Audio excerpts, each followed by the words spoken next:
குளித்தலை அருகே குப்பையில் கிடந்த வெடிக்காத நாட்டு வெடிகளை சிறுவர்கள் எடுத்து கல்லால் குத்தி விளையாடிய போது அவை வெடித்துச் சிதறியதில் 2 சிறுவர்கள் கைகளில் பலத்த காயமடைந்தனர். செய்தியாளர் தியாகராஜன் இணைப்பில் இருக்கிறார். தியாகராஜன், வணக்கம். கூடுதல் விவரங்களை சொல்லுங்க. வணக்கம்.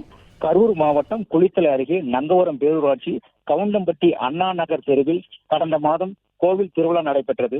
அந்த திருவிழாவில் பயன்படுத்தப்பட்ட நாட்டு பட்டாசுகள் வெடிக்காமல் இருந்தது.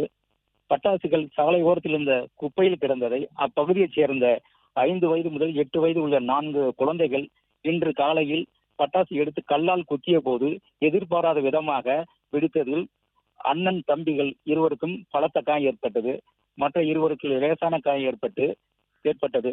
தகவல் அறிந்த உறவினர்கள் உடனே இருவர்களையும் திருச்சி அரசு பொது மருத்துவமனையில் சிகிச்சைக்கு அனுமதித்தனர்.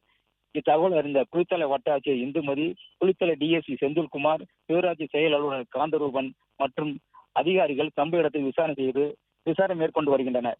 பிளே ஸ்டோர் மற்றும் ஆப் ஸ்டோரில் இருந்து பாலிமர் செயலியை QR கோடு மூலம் பதிவிறக்கம் செய்யுங்கள். செய்திகளை உடனுக்குடன் பெறுங்கள்.